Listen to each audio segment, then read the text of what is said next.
ಎಲ್ಲರೇ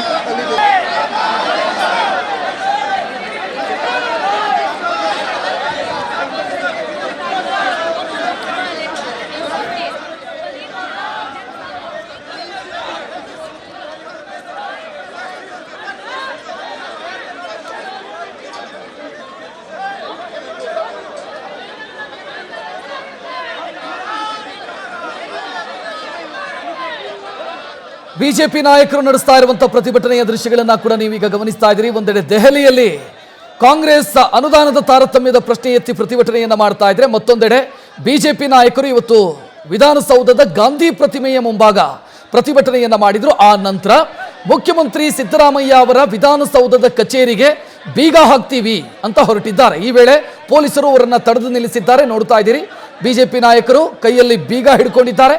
CM ಕಚೇರಿಗೆ ನಾವು ಬೀಗ ಜಡಿತೀವಿ ಅನ್ನೋದು ಬಿಜೆಪಿ ನಾಯಕರ ಪ್ರತಿಭಟನೆ.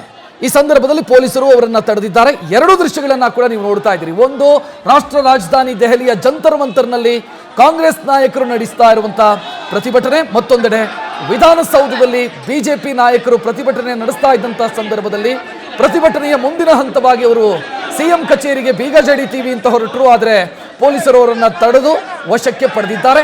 ಆ ದೃಶ್ಯವನ್ನ ಕೂಡ ನೀವೀಗ ಗಮನಿಸ್ತಾ ಇದ್ದೀರಿ. ಗಾಂಧಿ ಪ್ರತಿಮೆಯ ಮುಂಭಾಗದಲ್ಲಿ ಪ್ರತಿಭಟನೆ ಶುರುವಾಯಿತು.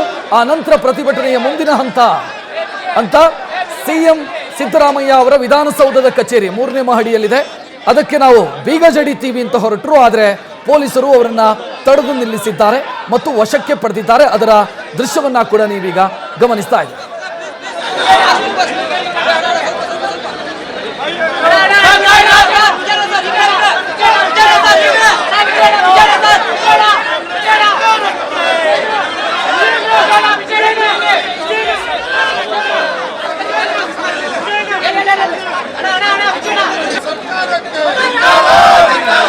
ಬಿಜೆಪಿಯ ನಾಯಕರನ್ನ ಪೊಲೀಸರು ವಶಕ್ಕೆ ಪಡೆದಿರುವುದನ್ನ ಕೂಡ ನೀವು ಗಮನಿಸ್ತಾ ಇದ್ದೀರಿ. ಒಬ್ಬೊಬ್ಬರೇ ಶಾಸಕರು, ಅದರ ಜೊತೆಗೆ ಸಂಸದರು ಇದ್ದಾರೆ. ಇನ್ನು ಬಿಜೆಪಿಯ ಪದಾಧಿಕಾರಿಗಳು, ರಾಜ್ಯ ಪದಾಧಿಕಾರಿಗಳು, ಇವರೆಲ್ಲರನ್ನ ಕೂಡ ವಶಕ್ಕೆ ಪಡಿತಾ ಇದ್ದಾರೆ. ದೃಶ್ಯದಲ್ಲಿ ಈಗ ನೀವು ನೋಡ್ತಾ ಇರೋದು ರಾಜರಾಜೇಶ್ವರಿ ನಗರದ ಶಾಸಕ ಮುನಿರತ್ನ ಅವರನ್ನ ಗಮನಿಸಬಹುದು, ವಿಜಯೇಂದ್ರ ಅವರನ್ನ ಕೂಡ ಗಮನಿಸಬಹುದು. ಅವರನ್ನ ವಶಕ್ಕೆ ಪಡೆಯಲಾಗಿದೆ. ಆ ದೃಶ್ಯವನ್ನ ಕೂಡ ನೀವು ನೋಡ್ತಾ ಇದ್ದೀರಿ. ಅರವಿಂದ್ ಬೆಲ್ಲದವರು ಕೂಡ ಇದ್ದಾರೆ. ಇನ್ನು ಬಹಳಷ್ಟು ಜನ ಬಿಜೆಪಿ ನಾಯಕರನ್ನ ವಶಕ್ಕೆ ಪಡೆಯಲಾಗಿದೆ.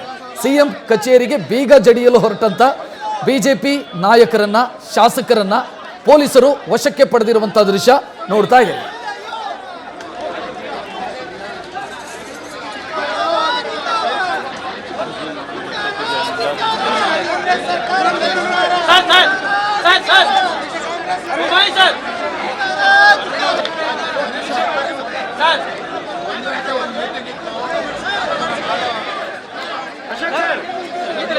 ಈ ಕಡೆ ನೋಡಿ ಸರ್.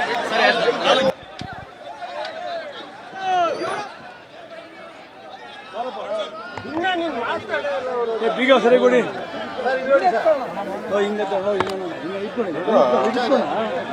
ಅದಿತ್ತು ಹೇಳ್ತೀನಿ.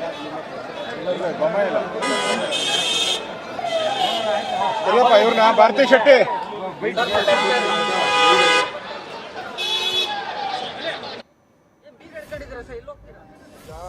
ಬರಗಾಲಕ್ಕೆ ಹಣ ಬಿಡುಗಡೆ ಮಾಡಿ.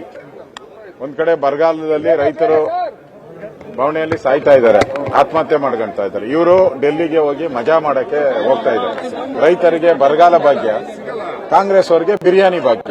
ಇದರ ವಿರುದ್ಧವಾಗಿ ಇಲ್ಲೇನು ಕೆಲಸ ನಡೀತಾ ಇಲ್ಲ. ಅದಕ್ಕೋಸ್ಕರ ನಾವು ಬೀಗ ಹಾಕಿ ಪೂರ್ತಿ ಸರ್ಕಾರ ಸತ್ತೋಗಿದೆ.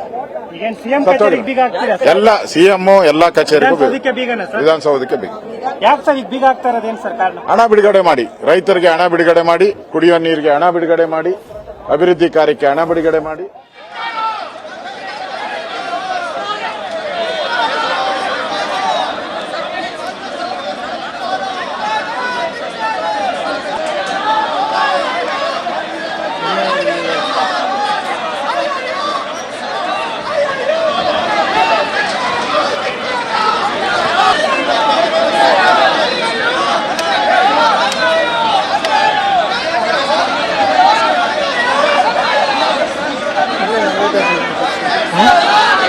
ಎಲ್ಲರೇ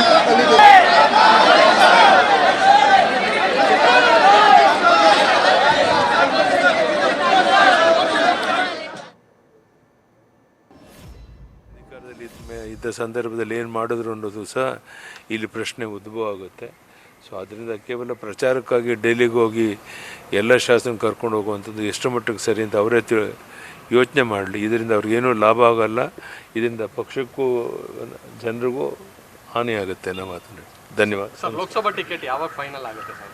ನಡೀತಾ ಇದೆ, ಚರ್ಚೆಗಳಾಗ್ತಾ ಇದೆ. ಬಹುಪಾಲು ಯಾರು ಅಭ್ಯರ್ಥಿ ಆಗ್ಬೋದು ಅನ್ನೋ ಸೂಕ್ಷ್ಮ ಅವರು ತಿಳಿಸಿ ಕೆಲಸ ಮಾಡೋಕ್ಕೂ ಹೇಳಿ.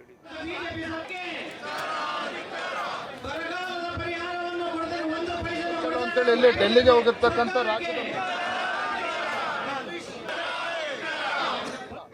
ಹಾಗಾಗಿ ಇವತ್ತು ಮಹಾದ್ವಾರಗಳನ್ನ ಮೇನ್ ಗೇಟ್ ಅನ್ನು ಅವರೇ ಬಂದ್ ಮಾಡಿದ್ದಾರೆ. ಇವತ್ತು ವಿಧಾನಸೌಧ ಮಂತ್ರಿಗಳು ಕೊಠಡಿ ನಾವೇ ಇವತ್ತು ಬಂದ್ ಮಾಡಕ್ ಹೊರಟಿದ್ದೇವೆ. ಎಲ್ಲರೂ ಕಚೇರಿ ಬಂದ್ ಮಾಡ್ತಾರೆ. ನೋಡೋಣ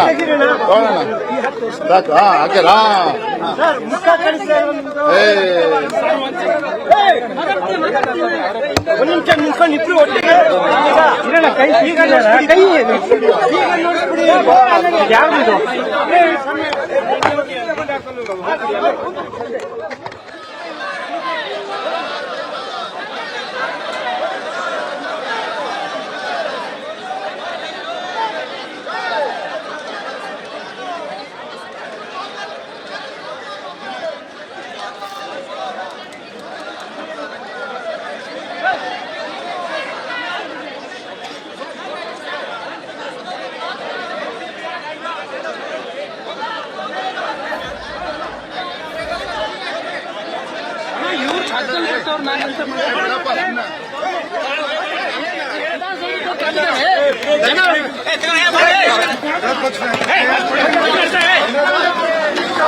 ಎರಡು ದೃಶ್ಯಗಳನ್ನು ನೋಡ್ತಾ ಇದ್ದೀರಿ. ಒಂದು ಕಾಂಗ್ರೆಸ್ನ ನಾಯಕರು ದೆಹಲಿಯ ಜಂತರ್ ಮಂತರ್ ನಡೆಸಿರುವಂಥ ಪ್ರತಿಭಟನೆಯ ಉದ್ದೇಶ ನಮಗೆ ಕೇಂದ್ರದಿಂದ ತಾರತಮ್ಯ ಆಗ್ತಿದೆ, ಮಲತಾಯಿ ಧೋರಣೆ ಅನುಸರಿಸಲಾಗ್ತಾ ಇದೆ. ಎರಡನೇ ದೃಶ್ಯ ನೀವು ನೋಡ್ತಾ ಇರೋದು ಅದು ಬಿಜೆಪಿ ನಾಯಕರು ನಡೆಸಿದಂಥ ಪ್ರತಿಭಟನೆ. ಅವರು ಹೇಳ್ತಾ ಇರೋದು ರಾಜ್ಯ ಸರ್ಕಾರದಲ್ಲಿ ಕೆಲಸಗಳಾಗ್ತಾ ಇಲ್ಲ, ರಾಜ್ಯ ಸರ್ಕಾರದಲ್ಲಿ ಕೆಲಸಗಳು ಆಗದೇ ಇರೋದ್ರಿಂದ ಸರ್ಕಾರಿ ಕಚೇರಿಗಳು ಇದ್ದೇನು ಉಪಯೋಗ, ಅದಕ್ಕೆ ನಾವು ಬೀಗ ಹಾಕ್ತೀವಿ ಅನ್ನೋದು ಬಿಜೆಪಿ ನಾಯಕರು ಹೇಳ್ತಾ ಇರೋದು. ಅದೇ ಕಾರಣಕ್ಕಾಗಿ ವಿಧಾನಸೌಧಕ್ಕೆ ನಾವು ಬೀಗ ಜಡಿತೀವಿ, ವಿಧಾನಸೌಧದ 3ನೇ ಮಹಡಿಯಲ್ಲಿರುವಂತಹ ಸಚಿವರುಗಳ ಕೊಠಡಿಗಳಿಗೆ ಬೀಗ ಜಡಿತೀವಿ, ಮುಖ್ಯಮಂತ್ರಿಗಳ ಕಚೇರಿಗೂ ಕೂಡ ನಾವು ಬೀಗ ಜಡಿತೀವಿ ಅಂತ ಬಿಜೆಪಿ ನಾಯಕರು ಹೊರಟರು. ಆದರೆ ವಿಧಾನಸೌಧದ ಎಂಟ್ರಿ ಗೇಟ್ನಲ್ಲೇ ಅಥವಾ ಒಳ ಪ್ರವೇಶ ನೆಲಮಹಡಿಯಲ್ಲಿ ಒಳ ಪ್ರವೇಶದ ಜಾಗ ಏನಿದೆ ಅಲ್ಲಿ ಪೊಲೀಸರು ಅವರನ್ನು ತಡೆದಿದ್ದಾರೆ. ಆ ನಂತರ ಪೊಲೀಸರು ಬಿಜೆಪಿ ನಾಯಕರನ್ನು ವಶಕ್ಕೆ ಪಡೆದು ಕಬ್ಬನ್ ಪಾರ್ಕ್ ಪೊಲೀಸ್ ಸ್ಟೇಷನ್ಗೆ ಕರ್ಕೊಂಡು ಹೋಗಿದ್ದಾರೆ ಅನ್ನೋ ಮಾಹಿತಿಯೂ ಕೂಡ ಈಗ ಲಭ್ಯ ಆಗ್ತಾ ಇದೆ. ಇನ್ನು ಈ ಪ್ರತಿಭಟನೆ ಅಥವಾ ಬೀಗ ಜಡಿಯೋದಕ್ಕೆ ಹೋಗೋದಕ್ಕಿಂತ ಮುಂಚಿತವಾಗಿ BY ವಿಜಯೇಂದ್ರ ಮತ್ತು ಪ್ರತಿಪಕ್ಷ ನಾಯಕ R ಅಶೋಕ್ ಇಬ್ರು ಕೂಡ ಮಾತನಾಡಿದ್ರು. ಅವ್ರು ಹೇಳ್ತಾ ಇರೋದಿಷ್ಟೇ, ರಾಜ್ಯ ಸರ್ಕಾರ ಬರಗಾಲ ಬಂದರೂ ಕೂಡ ಜನರ ನೋವಿಗೆ ಸ್ಪಂದಿಸ್ತಾ ಇಲ್ಲ, ಜನರ ಕೆಲಸ ಆಗ್ತಾ ಇಲ್ಲ, ರೈತರಿಗೆ ಪರಿಹಾರ ಸಿಕ್ಕಿಲ್ಲ. ಆ ಕಾರಣಕ್ಕಾಗಿ ಈ ಸರ್ಕಾರ ಇದ್ದು ಏನು ಉಪಯೋಗ ಅನ್ನೋದು ನಮ್ಮ ವಿಚಾರ. ಆ ಕಾರಣಕ್ಕಾಗಿ ನಾವು ಬೀಗ ಜಡಿಯೋದಕ್ಕೆ ಹೊರಟಿದ್ದೀವಿ ಅನ್ನೋದು ಪೊಲೀಸರು ಬಿಜೆಪಿ ನಾಯಕರನ್ನ ತಡೀತಾ ಇರೋದು ಮತ್ತು ವಶಕ್ಕೆ ಪಡೆದಿರೋದು, ಈ ಎರಡೂ ದೃಶ್ಯಗಳನ್ನ ಕೂಡ ನೀವೀಗ ಗಮನಿಸಬಹುದು.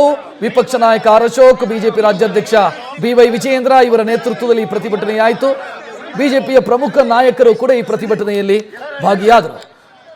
ಎರಡು ರಾಜಕೀಯ ಜಟಾಪಟಿಗಳು, ಒಂದು ಮಲತಾಯಿ ಧೋರಣೆ, ಕೇಂದ್ರ ಸರ್ಕಾರದಿಂದ ಮಲತಾಯಿ ಧೋರಣೆ ಅನ್ನೋದು, ಮತ್ತೊಂದು ಕಾರ್ಯ ಮರೆತಿದೆ ಈ ರಾಜ್ಯ ಸರ್ಕಾರ ಅನ್ನೋದು ಬಿಜೆಪಿ ಮಾಡ್ತಾ ಇರುವಂತ ಆರೋಪ.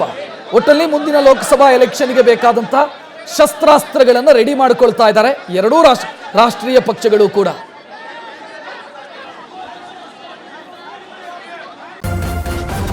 ನ್ಯೂಸ್ ಫಸ್ಟ್ ನಿರ್ಭೀತಿಯಿಂದ ನಿಮ್ಮ ಪರವಾಗಿ.